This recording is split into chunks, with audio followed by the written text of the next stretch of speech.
the same hour. 2 incidents, 1 race, opposite outcomes.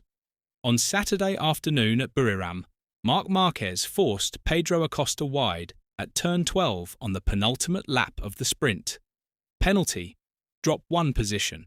Race 1, then taken away. The clip went viral within minutes. The debate ignited instantly.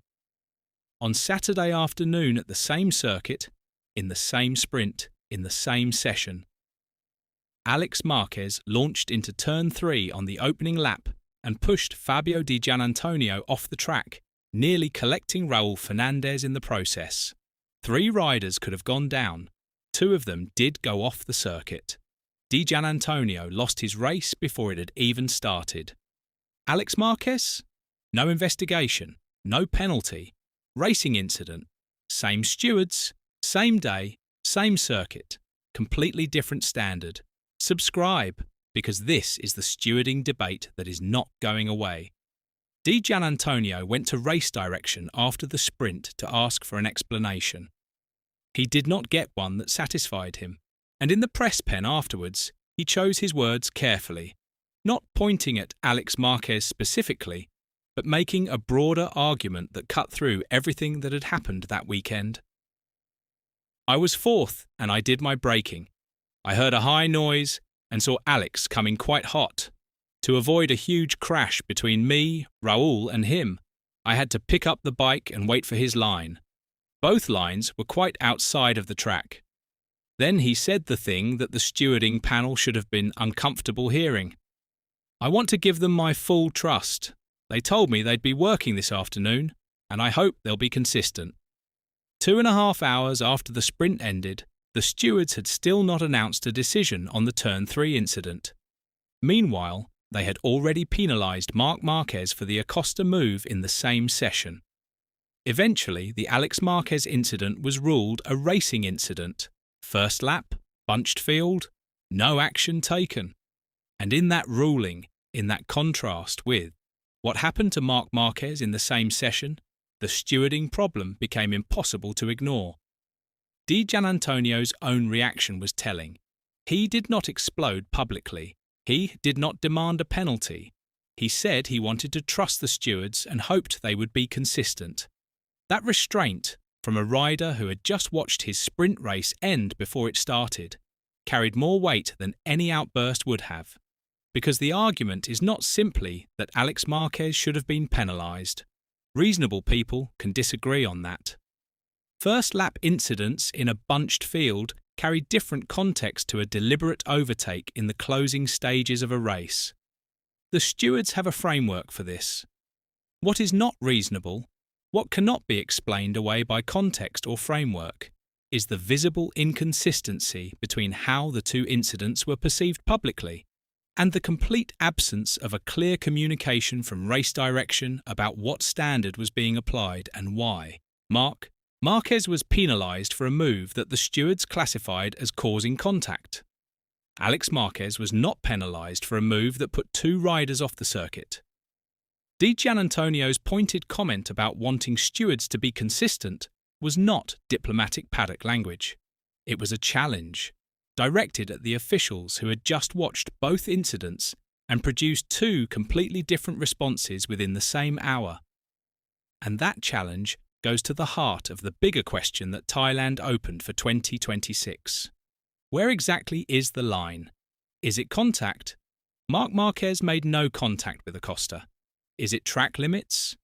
Both riders went beyond them in the Acosta incident. Alex Marquez and Di Giannantonio both went off circuit at turn 3. Is it position gained? Marquez gained the lead from Acosta and kept it. Alex Marquez gained nothing. He lost positions along with Di Giannantonio. Is it intent? That is the most dangerous criterion in racing because intent is invisible on telemetry. Is its severity of displacement? If that is the standard, then both incidents arguably qualify. Di Giannantonio put it plainly, with a joke that wasn't entirely a joke. If you arrive at a traffic light with a car in front of you, you brake. If not, you bang the car. He was describing the principle that should govern racing incidents. But principles require consistent application to mean anything, and Thailand produced the one thing that undermines confidence in officiating faster than any single controversial decision. 2 adjacent incidents, visibly different outcomes, and no clear explanation of the reasoning behind either. Di Giannantonio's call for structural change is the most important thing to come out of this weekend that nobody is really talking about.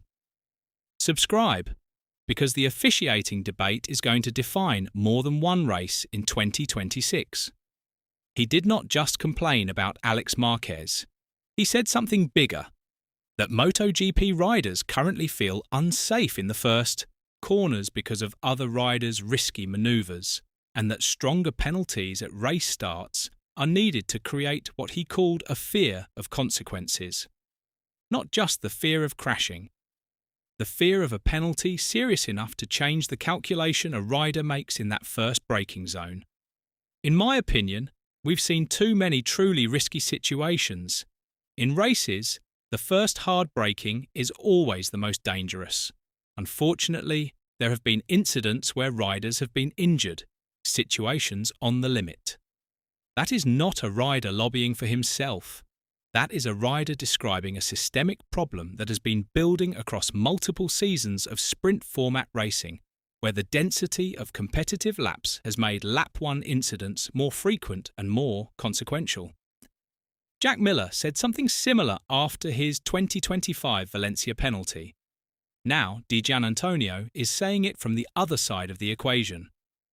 And the fact that both conversations are happening tells you more about the state of MotoGP officiating than any individual ruling. Because unpredictability in officiating does not just create controversy, it changes rider behaviour in ways that nobody can fully predict or control. If a rider cannot know, before they enter a braking zone, whether the move they are about to make will be penalised or waved through, they make decisions based on instinct rather than rule. And instinct at 300 km per hour in a bunched field on the first lap is exactly where the dangerous moments happen. Marc Marquez said after his penalty that riders need to adapt to the new era. Di Giannantonio is asking what the new era actually looks like, because from his position at turn 3 on lap 1, it looked like a system that had not yet figured out its own rules. Was the no penalty call right, or did stewards drop the ball? Drop your take in the comments and subscribe, because this debate follows the paddock to Brazil.